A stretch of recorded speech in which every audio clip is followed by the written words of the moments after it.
ಪುಟ್ಟಣ್ಣ ಕಣ್ಗಳು ಮತ್ತೆ ಆರ್ತಿ ಅವರ ಫೇಸ್ ಇದೆಯಲ್ಲ, ಆ ಫೇಸ್ ನ ಅವರು ಕಂಪ್ಲೀಟ್ ಆಗಿ ಅಂದ್ರೆ ಫಸ್ಟ್ ಇಂದ ಹಿಡಿದು ಕೊನೆವರೆಗೂ ಅದನ್ನ ಹೇಳ್ದೆ ನಾವು ವಿಜಯ ನರಸಿಂಹ ನೆನ್ಪು ಮಾಡ್ಕೊಳಕ್ ಮುಗಿಸಕ್ಕೆ ಆಗಲ್ಲ. ಯಾಕಂದ್ರೆ ಅಷ್ಟು ಚೆನ್ನಾಗಿದೆ. ಕಣ್ಣಿನ ಸನ್ನೆಯಲ್ಲಿ ಕಾವ್ಯವನಿ ಬರೆದೆ, ಹೆಜ್ಜೆಯ ಮಾರಿಗೆ ಹಂಸವೇ ನಾಚಿದೆ. Major combination Hamsalekha and Ravichandran. We cannot speak without Ravichandran. Hamsalekha ಇಲ್ದೇ ಇರಲ್ಲ, ಹಂಸಲೇಖ ಇಲ್ದೆ ರವಿಚಂದ್ರನ್ ಇಲ್ಲ.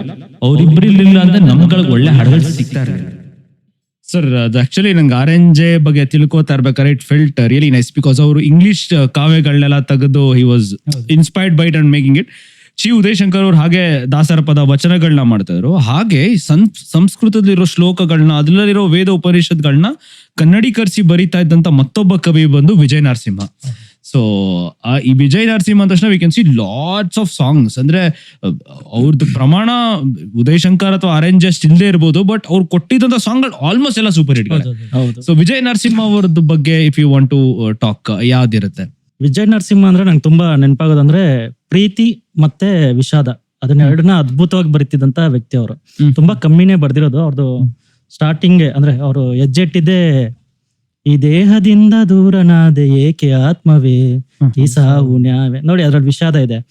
ಅದೇ ವಿಷಾದನ ಅವರು ಇಡೀ ಲೈಫ್ ಪೂರ್ತಿ ಕ್ಯಾರಿ ಮಾಡ್ತಾ ಹೋದ್ರು. ಅಂದ್ರೆ ಆ ಸಾಂಗ್ ಅಲ್ಲಿ, ಆ ಸಾಂಗ್ ಮತ್ತೆ ಅವರು ಲಾಸ್ಟ್ ಬರಿತಾ ಇದ್ದಾಗಲೂ ಅದೇ ವಿಷಾದ ಇತ್ತು. ಅಂದ್ರೆ ನೀನೇ ಸಾಕಿದಾಗಿನಿ, ಅದನ್ನು ಅವರೆಲ್ಲ ಹೌದು, ಅದು ಅವ್ರು ಬರ್ದಿರೋದು.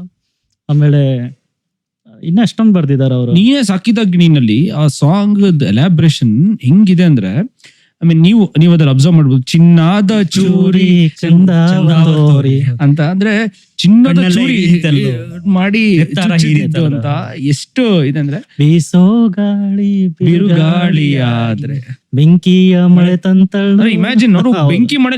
ಹೌ ಕ್ಯಾನ್ ಯು ಇಮ್ಯಾಜಿನ್ ಬೆಂಕಿ ಮಳೆ?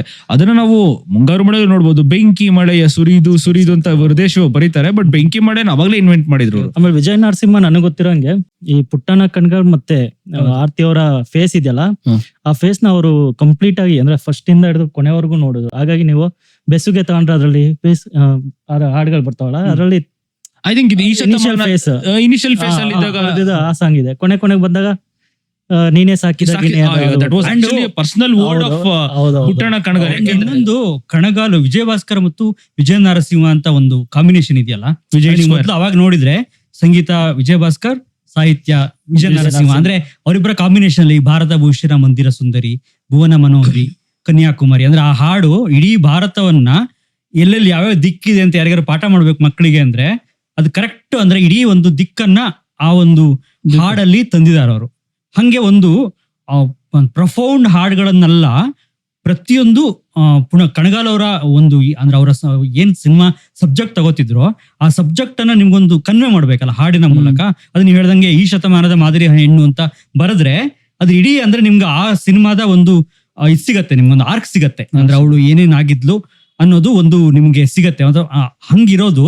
ಅದೇ ತರ ನಿಮ್ಗೆ ಈಗ ಶರಪಂಜರ ತಗೊಂಡ್ ನೋಡಿದ್ರೆ ಬಂಧನ, ಶರಪಂಜರದಲ್ಲಿ ಬಂಧನ ಅಂತಾನೂ ಬರ್ದಿದ್ದಾರೆ.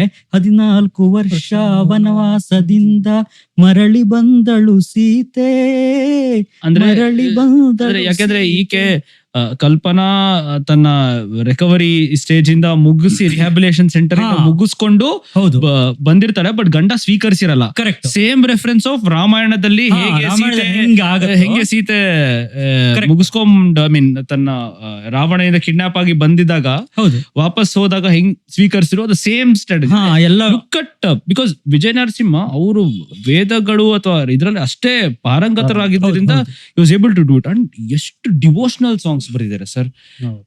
ನೀವು ನೋಡಿದ್ರೆ ಐ ಥಿಂಕ್ ನಿಮಗ್ ಗೊತ್ತಿರ್ಬೋದು ಅನ್ಸುತ್ತೆ, ಬರ್ದಿದ್ದಂತ devotional songs most of it. For example, ಈಗ ನಾವು ಅವಾಗಲೇ ದಾರಿ ತಪ್ಪಿದ ಮಗ ಮಾತಾಡಿದ್ವಿ. ದಾರಿ ತಪ್ಪಿದ ಮಗನಲ್ಲಿ ಕಣ್ಣಂಚಿನ ಇಸ್ ರಿಟನ್ ಬೈ ಆರೆಂಜೆ, ಕಾಪಾಡು Satyanarayana is written by Vijaya Narasimha. So ದೇವ್ರನ್ನ ಆಹ್ವಾನಿಸ್ಕೊಡೋದ್ರಲ್ಲಿ ಹಿ ವಾಸ್ ನೋಡು ನೋಡು ಕಣ್ಣಾರೆ ನಿಂತಿಹಳು, ಆಮೇಲೆ ಎದ್ದೇಳು ಮಂಜು, ಚೆಲುವು ನೋಡಮ್ಮ ಚೆಲುವು, ಎದ್ದೇಳು ಮಂಜು ಅದೆಲ್ಲ ಇತ್ತು. This one I want to speak. I don't know ನಿಮ್ಗೆ ಅವ್ರ ಆರ್ತಿದು ಇದೆಲ್ಲ ಇದ್ರು ದಾಂಪತ್ಯದ ಕುರಿತಾಗೆ ಒಂದು ಸಾಂಗ್ ಮಾಡಿದ್ರು. ಐ ಥಿಂಕ್ ದೂರದ ಬೆಟ್ಟ, ದಟ್ ಸಾಂಗ್ ಪ್ರೀತಿಯೇ correct. ಆದ್ಯಾರು ತಂದ ಆಸ್ತಿ ನಮ್ಮ ಅದ್ರ ಬಗ್ಗೆ ಹೇಳಿ sir, in case if you know little bit ಅದ್ರದ್ದು what you find the lyrics ಅಲ್ಲಿ ಅವರು ಅದೇ ನಿಮ್ಗೆ ಗೊತ್ತಿರ್ತಾರೆ. ಅದೇ ನೀ ಪಕ್ಕದಾಗಿದ್ದೆ ನಂಗೆ ಬೆಟ್ಟ ನೆತ್ತಿನ ಬೆರಳಾಗೆ ಆಗಿ, ಅಂದ್ರೆ ಒಂದ್ ಇಡೀ ಹಾಡು ಅಂದ್ರೆ ದಾಂಪತ್ಯದ ಭಾರ ಅದನ್ನ ಎಷ್ಟು ಈಸಿಯಾಗಿ ನಾನು ಇಳಿಸಬಹುದು ಇಬ್ರು ಸೇರಿದ್ರೆ ಅನ್ನೋದನ್ನ ಅವರು ಇಡೀ ಹಾಡನ್ನ ಹಂಗೆ ತಂದಿದ್ದಾರೆ. ಅದ್ರಲ್ಲಿ ಒಂದು ದಿನವೂ ನಿತ್ಯ ಯುಗಾದಿನೇ ಅಂತ ಬಳಸಿದ್ದಾರೆ. ಹಂಗೆ ಹಂಸಲೇಖ ಅವ್ರು ಅದ್ರ ಬಗ್ಗೆ ಮಾತಾಡ್ತಾ ಹೇಳಿದ್ರು. ಅಂದ್ರೆ ದಿನವೂ ನಿತ್ಯ ಯುಗಾದಿ ಅಂದ್ರೆ ದಿನವೂ ಅಂತ ಬಂದ್ಬಿಟ್ಟಿದೆ, ನಿತ್ಯ ಯುಗಾದಿ ಯಾಕಾಗತ್ತೆ? ಯಾಕಂದ್ರೆ ರಿಪಿಟೇಟಿವ್ ಆಗತ್ತಲ್ವಾ, ಅಂದ್ರೆ ದ್ವಿರುಕ್ತಿ ಆಗತ್ತಲ್ಲ ಯಾಕೆ ಅಂತ ಕೇಳಿದಾಗ ಅವರು ಹಂಸಲೇಖ ಅದಕ್ಕೊಂದು ಚೆನ್ನಾಗಿರುವ ಒಂದು ಸ್ಪಷ್ಟೀಕರಣ ಕೊಟ್ಟಿದ್ರು. ನಿತ್ಯ ಯುಗಾದಿ ಅನ್ನೋದಿದೆಯಲ್ಲ, ಇಟ್ಸ್ ಒಂದು ಇಡಿಯಂ ಅದು. ನೀ ಇದ್ಬಿಟ್ರೆ ನಿತ್ಯ ಯುಗಾದಿ ಯಾವಾಗ್ಲೂ ಇರತ್ತೆ ನಮ್ಮ ಹತ್ರ ಅಂತ. ನಿತ್ಯ ಯುಗಾದಿ ಅನ್ನೋದು ಒಂಥರ ಅವರು ಕರೆಕ್ಟ್. ಹಂಗಾಗಿ ಆ ತರದ ಇಮೇಜ್ಗಳನ್ನೆಲ್ಲ ನಿಜ ಅಲ್ಲ ಸರ್, ಒಂದು ಅದನ್ನ ಸೇಮ್ KS ನ ಇನ್ಫ್ಲೂಯೆನ್ಸ್ ಅನ್ಸುತ್ತೆ. ಹೆಂಡತಿ ಇಲ್ಲ ಒಲಿಯದಿದ್ರೆ ಗಂಡಿಗೆ ಜಯವಿಲ್ಲ ಸಾಂಗ್, ಹೆಂಡತಿ ಒಬ್ಬಳು ಮನೆಯೊಳಗಿದ್ದಾರೆ, ಸೇಮ್ ರೆಫರೆನ್ಸಸ್ ಇರ್ಬೋದು. ಯಾಕಂದ್ರೆ ಆಗಿನ ಕಾಲದಲ್ಲಿ ಮೈಸೂರು ಮಲ್ಲಿಗೆ ಸಿಕ್ಕಾಪಟ್ಟೆ ಸೋಷಿಯಲಿ ಇನ್ಫ್ಲೂಯೆನ್ಸ್ ಮಾಡಿತ್ತು, ಸಾಹಿತ್ಯದಿಂದ ಇನ್ಫ್ಲೂಯೆನ್ಸ್ ಮಾಡಿರ್ಬಹುದು. ಅವ್ರದ್ದು ಕಸ್ತೂರಿ ನಿವಾಸದಲ್ಲಿ ಒಂದು ಸಾಂಗ್ ಇದೆ, ಹಾಡೋಣ ವಿಜಯ ನರಸಿಂಹ, ಇದು ಗೊತ್ತಿರಲಿಲ್ಲ. ಅಂದ್ರೆ ಕಸ್ತೂರಿ ನಿವಾಸದಲ್ಲಿ 3 ಜನನು ಬರ್ದಿದ್ದಾರೆ, ಶಿವದಶಂಕರ್ ಮತ್ತೆ ವಿಜಯ ನರಸಿಂಹ. ನಿನ್ನ ಆಸೆ ಕಾಣೆ ನಾನು ನೋಡಿ ನಿನ್ನ ಈ ಅಂದ ಚಂದ ಚಂದ ಮಾಮ. Very simple, because Vijaya Narasimha usually Uday Shankar ತರ ಅದು ವಿಜಯ ನರಸಿಂಹ ಅವ್ರು ಬರ್ದಿರೋದು. ಅದ್ರ ಲಾಸ್ಟ್ ಅವ್ರು ಆಲ್ಮೋಸ್ಟ್ ಮಗುನಲ್ಲಿ ದೇವರು ಕಾಣ್ತಾರೆ, ಅದೊಂದು ಸುಂದರವಾದ ಲೈನ್ ಇದೆ ಅದ. ಅಂಡ್ ತುಂಬಾ ಆಪ್ಟಮಿಸ್ಟಿಕ್ ಪರ್ಸನ್. ಅವ್ರು ಯಾವ್ದು ಕೆಟ್ಟ ಹಾಡ್ ತರ ಬರ್ದಿಲ್ಲ ನೋಡಿ. ಇದನ್ನ ಮಸಣದ ಹೂವಿನಲ್ಲೂ ಅಷ್ಟೇ ಅವ್ರು ಅಂಬರೀಷ್ಗೆ ಒಂದು ಒಳ್ಳೆ ಸ್ಟ್ಯಾಂಪ್ ಕೊಟ್ಟಂತ ಸಾಂಗ್ ಇತ್ತು ನನಗೆ. ಅಂದ್ರೆ ಆಗಿನ Ambareesh, not rebel star, even before ಈ ಬಿಕೇಮ್ ರೆಬಲ್ ಸ್ಟಾರ್ ಇದ್ದಾಗಿತ್ತಲ್ಲ, ಓ ಗುಣವಂತ. ಅದ್ರ ಮೇಲೆ ಅಫ್ಕೋರ್ಸ್ ಆಮೇಲೆ ಅದ್ರಲ್ಲಿ ಉಪ್ಪಿನ ಸಾಗರಕ್ಕೆ ಅದ್ರಲ್ಲೊಂದು ಬಹಳ ಒಂದು ಬೇರೆ ಸಾಂಗ್ ಇದೆ. ಅದು ಇವ್ರು ಇಲ್ದೇ ಇರೋ, ಅಂಬರೀಷ್ ಇಲ್ದೇ ಇರೋ ಸಾಂಗ್. ಅದು ಶಿವಕುಮಾರ್ ಅವರು ಮತ್ತು ಅಪರ್ಣ ಅವರು ಮಾಡಿದ ಒಂದು ಸಾಂಗ್ ಇದೆ. ಅದ್ರಲ್ಲಿ ಉಪ್ಪಿನ ಸಾಗರಕ್ಕೆ ಮುಪ್ಪಿದೆಯಂತೆ, ಒಪ್ಪಿದ ಪ್ರೀತಿಗೆ ಮುಪ್ಪಿಲ್ಲವಂತೆ ಅಂತ ಒಂದು ಸಾಂಗ್ ಇದೆ. ಹಂಗಾಗಿ ಅವರು ಆಮೇಲೆ ತುಂಬಾ ಅವರದ್ದು ಬಹಳ ಮುಖ್ಯವಾದ ಒಂದು ಸಾಂಗ್ ಯಾವ್ದು ಅಂದ್ರೆ ಆಸೆಯ ಭಾವ ಒಲವಿನ ಜೀವ ಒಂದಾಗಿ. ಯಾಕಂದ್ರೆ ಅದನ್ನ ಬಿಡದ, ಅಂದ್ರೆ ಅದನ್ನ ಹೇಳ್ದೆ ನಾವು ವಿಜಯ ನರಸಿಂಹ ನೆನ್ಪಾಡ್ಕೊಳಕ್ ಮುಗ್ಸಕ್ಕೆ ಆಗಲ್ಲ. ಯಾಕಂದ್ರೆ ಅಷ್ಟು ಚೆನ್ನಾಗಿದೆ. ಕಣ್ಣಿನ ಸನ್ನೆಯಲಿ ಕಾವ್ಯವನಿ ಬರೆದೆ, ಹೆಜ್ಜೆಯ ಮಾನಿಗೆ ಹಂಸವೇ ನಾಚಿದೆ, ಹೆಜ್ಜೆಯ ಹಂಸವೇ ನಾಚಿದೆ. ಈ ನಾದ ವೇದ, ಬಿಕಾಸ್ ಪಂಚಮ ವೇದ ಆಲ್ಸೋ ಪಂಚಮ ವೇದ, ಪ್ರೀತಿನ ಪಂಚಮ ವೇದ. ಐದನೇ ವೇದ. ಐ ಥಿಂಕ್ ಅದನ್ನ ನಮ್ಮ ನಾಗೇಂದ್ರ ಪ್ರಸಾದ್ ಅವರು ಯೂಸ್ ಮಾಡ್ಕೊಂಡಿದ್ದಾರೆ. ಋತು ಐ ಮೀನ್ ಪಂಚಮ ವೇದ ಬರ್ತದ. Okay, this one. ಇದು ನೀವು ವಿಜಯ ನರಸಿಂಹ ಬಗ್ಗೆ ಹೇಳಿದ್ರಲ್ಲ, 3 ಜನ ಬರ್ದಿದ್ದಾರೆ. ಇನ್ನೊಂದು ಬರ್ದಿದ್ದಾರೆ ಬಂಗಾರದ ಹೂವಿನಲ್ಲಿ. ಒಂದು ಬಂಗಾರದ ಹೂವು ಸಾಂಗ್ ಬರ್ದಿದ್ದು ಆರೆಂಜ್ ಆಗಿರ್ಬೋದು, ಬರ್ದಿದ್ದು ಆರೆಂಜ್ ಗೋಪಾಲ್ ಅಲ್ಲ, ಚಿ ಉದಯಶಂಕರ್. ಇವರು ನೀ ನಡೆವ ಹಾದಿಯಲ್ಲಿ ನಗೆ ಹೂವು ಸೇಮ್ ನೋಡಿ, ನೀ ನಡೆವ ಹಾದಿಯಲ್ಲಿ ಆಲ್ಮೋಸ್ಟ್ ಈ ದೇಹದಿಂದ ದೂರ ಸೇಮ್ ಅದೇ ತರ ಆರ್ಕ್ ಇದೆ, ಬರ್ತಾ ಇರುತ್ತೆ. Very good. So I think almost ಈ ಲಿರಿಸಿಸ್ಟ್ ಬಗ್ಗೆ ಎಲ್ಲ ನಾವು ಓಲ್ಡ್ ಲಿರಿಸಿಸ್ಟ್ ಮಾತಾಡಿದ್ವಿ. ಅಂಡ್ ನಮ್ಮ ಕನ್ನಡಕ್ಕೆ ಅದಾದ್ಮೇಲೆ ಆಫ್ಟರ್ ಆಲ್ ದಿಸ್ ಲಿರಿಸಿಸ್ಟ್ ಒಂದು ಮೇಜರ್ ಚೇಂಜ್ ಓವರ್ ಅಂತ ಆಗಿದ್ದು ಬಂದಿದ್ದು I feel during 1980s time ಅಲ್ಲಿ, 85-84 ಅಲ್ಲಿ ಬಂದಿದ್ದಂಥದ್ದು ನಿಮ್ಮ ಬಾಸ್ ನಮ್ಮ ಬಾಸ್ ನಮ್ಮೆಲ್ಲರ ಪ್ರೀತಿಯ ಹಂಸಲೇಖ ಅಂತ ಅನ್ಸುತ್ತೆ. So that's what I feel. ನಿಮ್ಗೆ what you feel sir, as you have written a book about him, ನಿಮ್ಗೆ ಏನ್ ಅನ್ಸುತ್ತೆ? ಅಂದ್ರೆ ಹಂಸಲೇಖ ಅವ್ರ ಬಗ್ಗೆ ಅಂದ್ರೆ ಪದಗಳಲ್ಲಿ ಹಿಡಿಯೋದು ತುಂಬಾ ಕಷ್ಟ. ಅಂದ್ರೆ ನಮ್ಮ ಬಾಲ್ಯನ ಯೌವನವನ್ನ ಆಲ್ಮೋಸ್ಟ್ ನಮ್ಮ ಈ ವಯಸ್ಕ ಜೀವನದ ಆರಂಭ ಹಂತದವರೆಗೂ ಅವ್ರು ನಮ್ಮನ್ನ ಕರ್ಕೊಂಡ್ಬಂದು ಬೇರೆ ಅಂದ್ರೆ ಬದುಕಿನ ಎಲ್ಲಾ ದರ್ಶನಗಳನ್ನ ಕಾಣಿಕೆಯಾಗಿ ತೋರಿಸಿದವರು ಅವರು. ನಾವು ತುಂಬಾ ಫ್ರೆಂಡ್ಸ್ ಎಲ್ಲ ಆಲ್ಮೋಸ್ಟ್ ಟ್ರಿಪ್ಗೆ ಹೋಗ್ತಾ ಇದ್ವಿ. ಅವಾಗ ಪ್ರತಿ ಟ್ರಿಪ್ ಅಲ್ಲೂ ಸಾಂಗ್ಸ್ ಇದ್ದಿದ್ದು ಬರೀ ಹಂಸಲೇಖ ಅವ್ರದ್ದು ಮಾತ್ರ. ಇವಾಗ ಸರ್ ಅವಾಗಂತಲ್ಲ, ಇವಾಗ ಹಂಸಲೇಖ ಅವ್ರದ್ದು ಮಾತ್ರ ಇದ್ದಿದ್ದು. ಮತ್ತೆ ಎಷ್ಟು ಎಂಜಾಯ್ ಮಾಡ್ತಿದ್ವಿ ಅಂದ್ರೆ ಅದು ಅಂದ್ರೆ ಅದೇ ಪದಗಳು ಹೇಳಕ್ಕೆ ಆಗಲ್ಲ ಅಂತದ್ದು. ಅಂದ್ರೆ ಚಿ ಉದಯಶಂಕರ್ ಅವರು ಏನು ಒಂದು ಕನ್ನಡ ಸಾಹಿತ್ಯನ ಆಳ್ತಾ ಇರ್ಬೇಕಂದ್ರೆ, ಚಿತ್ರ ಸಾಹಿತ್ಯನ ಆಳ್ಬೇಕಂದ್ರೆ ಸಡನ್ ಆಗಿ ಒಂದ್ ಜರ್ಕ್ ಕೊಟ್ಟಿದ್ದು ಹಂಸಲೇಖ ಅವರು.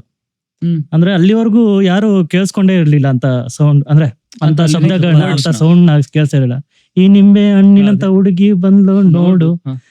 ಅದು ಇದ್ದಕ್ಕಿದ್ದಂಗೆ ಆ ಸೂರ್ಯ ಕೂಡ ಕಣ್ಣು ಹೊಡಿತಾ ಅಂತ ಕೇಳಿದ್ದವ್ರು. ಅಂದ್ರೆ ಈ ಅಗಲುತ್ತಾರೆ ಜನಕ್ಕೆ ಫುಲ್ ಟೆನ್ಷನ್ ಆಗೋಯ್ತು, ಏನಿದು ಅಂದ್ರೆ ಸೂರ್ಯ ಕಣ್ಣು ಹೊಡಿತಾನೆ ಅಂತ ಒಬ್ಬ ಬರುತ್ತಾನೆ ಅಂದ್ರೆ ಅವಾಗಿನ ಆ ಜನರೇಷನ್ ಹೊಸ ಹುಟ್ಟುತ್ತಾ ಇದೆ, ಜನರೇಷನ್ ಹೊಸ ಇದು ಬೇಕು, ಇಮೇಜ್ಗಳು ಬೇಕು. ಇಷ್ಟ ದಿನ ಸೂರ್ಯನ್ ಕಾಂತಿಗೊಳಿಸ್ತಾರೆ ಹುಡುಗಿನ, ಸೂರ್ಯನ ಕಣ್ಣು ಹೊಡಿತಾನೆ ಹೊಸ ಆರ್ಕ್ ಕೊಟ್ಟಿದ್ದು ಹಂಸಲೇಖ. ಈ ಹಗಲು ಕಾಲದಲ್ಲಿ ಚಂದ್ರ ಬಂದ ಅಂತ ಏನೇನು ಸಾರಿ ಈ ಹಗಲು ಕಾಲದಲ್ಲಿ ಚಂದ್ರ ಅಂದ್ರೆ ಇಂತ ಹಗಲು ಕಾಲದಲ್ಲಿ ಮರುಭೂಮಿನಲ್ಲೂ ಹಂಗೆ ಅಂದ್ರೆ ಹೊಸ ಇಮೇಜ್ ಗಳನ್ನ ಅವರು ಅಂದ್ರೆ ಹೊಸ ಇಮೇಜ್ ಗಳನ್ನ ಅವರು ಬರೀ ಹಂಗೆ 1-2 ಹಾಡಂತಲ್ಲ, ಇಡೀ ಆಲ್ಬಮ್ ಅಲ್ಲೇ ತಂದ್ಬಿಟ್ರು. ಸಾಂಗ್ ಸ್ಟಾರ್ಟಿಂಗ್ ಪ್ರೇಮಲೋಕ ಅಲ್ಲ ಅನ್ಸುತ್ತೆ, ನೀನಾ ಭಗವಂತ ಅಂತ ಒಂದು ದೇವರನ್ನ ಬೈಯೋ ತರದ ಒಂದು ಹಾಡು. ಅವಾಗ್ಲೇನೆ ಅವರು ನೀನಾ ಭಗವಂತ. ಆಮೇಲೆ ಇನ್ನೊಂದು ಐ ಥಿಂಕ್ ಅವ್ರದ್ದು ನನ್ಗನ್ಸಿತ್ತು ಫಸ್ಟ್ ನಾನು ನನ್ನ ಹೆಂಡತಿದು ಯಾರೇ ನೀನು ಚೆಲುವೆ ಅನ್ಸುತ್ತೆ, ಲಿರಿಕ್ಸ್ ಏನೋ ಬರ್ದಿದಾರೆ ಅನ್ಸುತ್ತೆ ಇದಕ್ಕೆ. ಶಂಕರ್ ಗಣೇಶ್ ಅದಕ್ಕೆ ಇವರು ಮತ್ತು ಇವರು ಆರೆಂಜ್ ಗೋಪಾಲ್ ಬರ್ದಿದ್ರು. ಶಂಕರ್ ಅಂಡ್ ಆರೆಂಜ್ ಗೋಪಾಲ್ ಈ ದೂರದ ಊರಿಂದ ಹಮ್ಮಿರ ಬಂದ ಚಿನ್ಮಯಿ. So imagine Hamsalekha was also music director. So ಅವ್ರ ಹಿಂಗೆ ಕಟ್ತಾ ಇದ್ರು ಬಿಕಾಸ್ ಅವ್ರು ಲಾವಣಿಗಳನ್ನ ಕಟ್ಕೊಂಡು ಹಾಡ್ತಾ ಇದ್ದಂತ ಹಂಸಲೇಖ. ಸೊ ಈಗ ಹಂಸಲೇಖ ಬಗ್ಗೆ ಮಾತಾಡ್ಬೇಕಂದ್ರೆ ನಾವ್ usually the major combination Hamsalekha and Ravichandran. We cannot speak without them. Ravichandran Hamsalekha ಇಲ್ದೇ ಇರಲ್ಲ, ಹಂಸಲೇಖ ಇಲ್ದೆ ರವಿಚಂದ್ರನ್ ಇಲ್ಲ. ಅವ್ರಿಬ್ರಿರ್ಲಿಲ್ಲ ಅಂದ್ರೆ ನಮ್ಗಳಿಗೆ ಒಳ್ಳೆ ಹಾಡುಗಳು ಸಿಗ್ತಾ ಇರ್ಲಿಲ್ಲ. ಸೊ ಅದ್ರ ಬಗ್ಗೆ in case if you know Ravichandran and Hamsalekha ಅವ್ರದ್ದು ಏನಾದ್ರು ನೀವು ಬರ್ದಿದ್ದ ಪುಸ್ತಕದಲ್ಲಿ ಇದ್ದದ್ದು ಅಥವಾ ನೀವ್ ಯಾವ್ದಾದ್ರು ಹೇಳ್ಬೇಕಂದ್ರೆ one thing which you feel ಇದು ಒಂದು ಅಂದ್ರೆ ಹಂಸಲೇಖ ಮತ್ತೆ ರವಿಚಂದ್ರನ್ ಒಂಥರ ನಿಮ್ಗೆ 2 ಕಣ್ಣಲ್ಲಿ ಯಾವ ಕಣ್ಣು ಇಷ್ಟ ಅಂತ ಕೇಳಿದ್ರೆ ಯಾವ್ದು ಹೇಳೋಕ್ಕಾಗಲ್ಲ. ಅಂದ್ರೆ ಕನ್ನಡ ಚಿತ್ರ ಸಾಹಿತ್ಯ ಅಂದ್ರೆ ಚಿತ್ರ ಜಗತ್ತಿನಲ್ಲಿ ಒಂದು ಟ್ರಾನ್ಸಿಷನ್ ಟೈಮ್ ಅಲ್ಲಿ ಅವರಿಬ್ರು ಕನ್ನಡ ಚಿತ್ರರಂಗನ ಶೇಪ್ ಮಾಡಿದ ರೀತಿ ತುಂಬಾ ಅದ್ಭುತವಾಗಿತ್ತು. ಅಂದ್ರೆ ಬೇರೆ ಭಾಷೆಯ ಚಿತ್ರಗಳನ್ನು ಕೂಡ ಇಲ್ಲಿಯ ಚಿತ್ರಗಳನ್ನಾಗಿ ಮಾಡಿ ಇದು ಬೇರೆ ಭಾಷೆ ಅನ್ಸೋದೇ ಇಲ್ಲ. ಇದು ನಮ್ಮ ಇವಾಗ ರಾಮಾಚಾರಿ ಸೊಮ್ಮೆಕ್ ಅನ್ಸುತ್ತೆ, ಚಿನ್ನತಂಬಿ ಮನೆ ದೇವರು ಸೊಮ್ಮೆಕ್ ಅನ್ಸುತ್ತೆ, ಯುಗ ಪುರುಷ ಮನೆ ದೇವರು ಅನ್ಸುತ್ತೆ. ಅಂದ್ರೆ ಯಾವ್ದು ರಿಮೇಕ್ ಅಂತ ಹೌದು. ಈಗ ಮನೆ ದೇವರಲ್ಲಿ ಒಂದು ಇದಿದೆ, ಅಂದ್ರೆ ಒಂದು ಅಮೇಸಿಂಗ್ ಕನ್ಸ್ಟ್ರಕ್ಷನ್ ಮಾಡಿದ್ದಾರೆ ಅವರು. ಏನಂದ್ರೆ ರವಿಚಂದ್ರನ್ ಎಕ್ಸಲೆಂಟ್ ಟೆಕ್ನಿಷಿಯನ್. ಹೌದು, ಅವರು ಫ್ರೇಮ್ ಇಡೋದಾಗ್ಲಿ ವಿಜುವಲಿ ಮಾಡ್ತಾರೆ. ಆದ್ರೆ ದೃಶ್ಯ ಕಾವ್ಯದಲ್ಲೇ ಅವರು ಅದ್ಭುತವಾಗಿ ಮಾಡ್ತಾರೆ. ಹಂಸಲೇಖ ಅವರು ಪದಗಳಲ್ಲಿ ಅದ್ಭುತವಾಗಿ ಕಟ್ಕೊಡ್ತಾರೆ. ಅವರಿಬ್ರದ್ದು ಹೇಗೆ ಮಾಡಿದಾರೆ ಅಂದ್ರಲ್ಲಿ ಮನೆ ದೇವರಲ್ಲಿ ಅವನು ಹೀರೋ ಆಗಷ್ಟೇ ಮದ್ವೆ ಆಗಿದ್ದಾನೆ ಸುಧಾರಾಣಿನ. ಮದ್ವೆ ಆಗಿ ಶಾಪಿಂಗ್ ಅಂತ ಎಲ್ಲೆಲ್ಲೋ ಕರ್ಕೊಂಡು ಹೋಗ್ತಾರೆ. ಕರ್ಕೊಂಡೋಗಿ ಫುಲ್ ಸಿನಿಮಾ ಗಿನ್ಮಾ ತೋರಿಸಿ ಮಳಿಗೆ ಹೋಗಿ ಕೊಟ್ಟು ಹಣ್ಣು ಹಂಪ್ಲೆಲ್ಲ ತಿನ್ಸಿ ಮನೆಗೆ ಕರ್ಕೊಂಡ್ ಬರ್ತಾನೆ. ಅವನು ಮನೆಗೆ ಕರ್ಕೊಂಡ್ಬಂದು ಫುಲ್ ರೆಡಿ ಆದ್ಮೇಲೆ ಅವನು ಮಳಿಗೆ ಹೂವೆಲ್ಲ ಕಟ್ಕೊಂಡು ಫುಲ್ ರೆಡಿ ಆಗಿ ಬೆಡ್ರೂಮ್ ಬರ್ತಾನೆ. ಆವಾಗ ಅವಳು ಹೇಳ್ತಾಳೆ, ಅಂದ್ರೆ ನಾನು ಹೊರಗಾಗಿದ್ದೀನಿ, ನೀನು ಮುಟ್ಟಾಗಿದ್ದೀನಿ ಮುಟ್ಟಂಗಿಲ್ಲ ಅಂತ ಏನೋ ಡೈಲಾಗ್ ಬರುತ್ತೆ.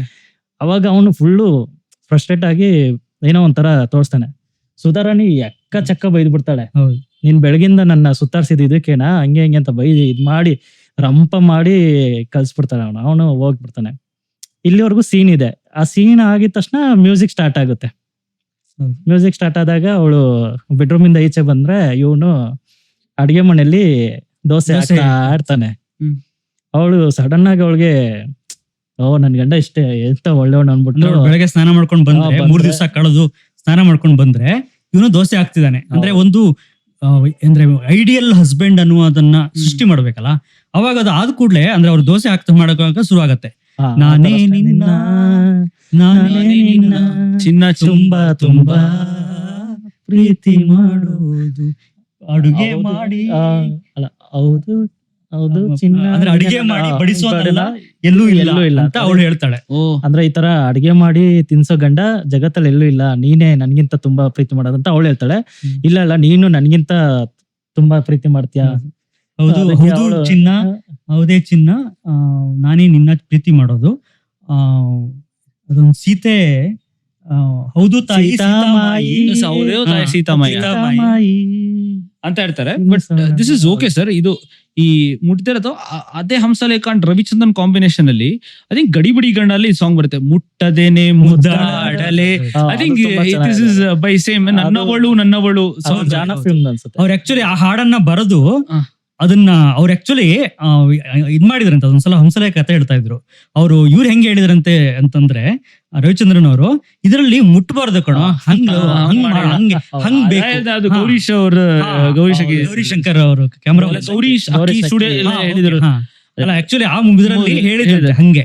ಅವಾಗ ನಾನು ಮುಟ್ಟದೆ ಮುದ್ದಾಡಲೆ ಅನ್ನೋ ಮುಟ್ಟದೆ ಅವಾಗ ಹಂಸಲೇಖ ಹೇಳ್ತಾರಂದ್ರ ಮುಟ್ದೇನೆ ಹೆಂಗ್ರಿ ಅದು ಲವ್ ಮಾಡಕ್ ಇಲ್ಲ, ಅದ್ ಹೆಂಗೋ ಗೊತ್ತಿಲ್ಲ, ಮಾಡ್ಬೇಕು ಅಂತ. ಅವಾಗ ಅಂದ್ರೆ ಇವಾಗ ಹೆಂಗೆ ಮುಟ್ಟಾಗತ್ತೆ ಅಂತ ಅವ್ನು ಯೋಚಿಸಿದಾಗ ತಂಗಾಳಿ ರೂಪದಲ್ಲಿ ಬೆಳದಿಂಗಳ ರೂಪದಲ್ಲಿ ಅವ್ನ ಮುಟ್ಟೋದು ಅಂತ ಅವನು ಅಂದ್ರೆ ಆತರ ಫೀಲ್ ಮಾಡೋದು. ತಂಗಾಳಿ ಮುಳ್ಕೋಗಿ ಮುಟ್ಟೋದು, ಬೆಳದಿಂಗಳ ಮುಟ್ಟೋದು. ಓಕೆ ನಾನು ಡೈರೆಕ್ಟ್ ಆಗಿ ಮುಟ್ಟಲ್ಲ, ತಂಗಾಳಿ ಸ್ಪರ್ಶನ ತಂಗಾಳಿ ಅಂದ್ರೆ ಬ್ಯಾಕ್ ಟು ಬ್ಯಾಕ್ ಸಾಂಗ್ ಇದೆ ಕನ್ನಡದಲ್ಲಿ. ಅದು ಅಂದ್ರೆ ಒಂದು ಹಾಡು ಬ್ಯಾಕ್ ಟು ಬ್ಯಾಕ್ ಸಾಂಗ್. ಅಂದ್ರೆ ಇಡೀ ಹಾಡಲ್ಲಿ ಅವರು ಒಂದು ಅವರಿಬ್ಬರ ರೊಮ್ಯಾನ್ಸ್ ಅನ್ನೇ ತೋರ್ಸ್ಕೊಂಡು ಹೋಗಿದ್ದಾರೆ. ಆದ್ರೆ ಅದ್ರಲ್ಲಿ ಆ ರೊಮ್ಯಾನ್ಸಿಗೆ ಮ್ಯಾಚ್ ಆಗೋದು ಯಾವ್ದು ಅಂದ್ರೆ ಸಾಲುಗಳು. ಹೌದು, ಅಂದ್ರೆ ಅದರಲ್ಲಿ ಒಂದು ಹೊಸ ವರ್ಡ್ ಅದರಲ್ಲಿ ಹಾಕಿದ್ದಾರೆ, ಹೆಣ್ಣಿಮೆ ಅಂತ ಹಾಕಿದ್ದಾರೆ. ಹುಣ್ಣಿಮೆ ಗೊತ್ತು ನಮ್ಗೆ, ಹುಣ್ಣಿಮೆ ಗೊತ್ತು ನಮ್ಗೆ, ಹೆಣ್ಣಿಮೆ ಅಂತ ಬಳಸ್ತಾರೆ. ಅಮಾವಾಸ್ಯೆ ಮುಗ್ದೆ ಒಂದ್ 15 ದಿವಸ ಆದ್ಮೇಲೆ ಒಂದು ಏನ್ ಬರ್ತದನ್ನ ಹುಣ್ಣಿಮೆ ಅಂತಾರೆ. ಹೆಣ್ಣಿಮೆ ಅಂದ್ರೆ ಏನು? ಹೆಣ್ಣಿಮೆ ಅಂತ ಬರ್ತದೆ. ಇಂದ್ರಾಕಾದ ಚಂದ್ರಾಕಾದ ಹೆಣ್ಣಿಮೆಗಾಗಿ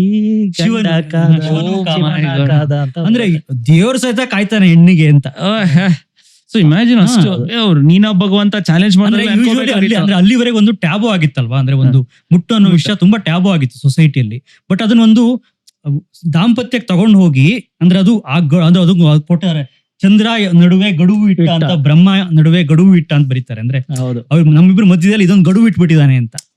ಅಂದ್ರೆ ಗಂಡಸಿಗೆ ಆಸೆನು ಕೊಟ್ಟ, ನಡುವೆ ಗಡುವು ಇಟ್ಟ ಅಂತ. ಓಕೆ, ಇದು ಈ ತರ ಹಂಗೆ. ಅಂದ್ರೆ ಅದರಲ್ಲಿ ಆ ಇಡೀ ಹಾಡಲ್ಲಿ ಒಂದು ಭಯಂಕರ ನಿಮ್ಗೆ ಯೂಶುವಲಿ ಒಂದು ಯಾವ್ದಾದ್ರು ಒಂದು ರೊಮ್ಯಾನ್ಸ್ ಅಥವಾ ಸೆಕ್ಸ್ ಅನ್ನ ಹೇಳುವಾಗ ಒಂದು ಎಡ್ಜ್ ಅಂತ ಇರುತ್ತೆ, ಅಂದ್ರೆ ಒಂಚೂರು ಆಚೆ ಈಚೆ ಆದ್ರೂ ಅದು ಅಶ್ಲೀಲ ಆಗತ್ತೆ. ಬಟ್ ಇಡೀ ಹಾಡಲ್ಲಿ ನೋಡಿದ್ರೆ ನೀವು ಅಂದ್ರೆ ಇಡೀ ರೊಮ್ಯಾನ್ಸ್ ಅನ್ನ ಬಳಸ್ತಾರೆ ಅವರು. ಅದು ದಾಂಪತ್ಯದ ಒಂದು ಚೌಕಟ್ಟಲ್ಲಿ ರೊಮ್ಯಾನ್ಸ್ ಬರೀತಾರೆ, ಕಾಮವನ್ನ ಬರೀತಾರೆ. ಎಷ್ಟು ಅಂದ್ರೆ ಚೆನ್ನಾಗಿ ಬರ್ದಿದ್ದಾರೆ ಅಂದ್ರೆ ಅವರು ಇದು ಬರೀತಾರೆ, ದಿಂಬು ಬೇಕು ನನ್ಗೆ, ಆದ್ರೆ ದಿಂಬು ರೇಷ್ಮೆ ಹೋಲುವ ದಿಂಬಲ್ಲ.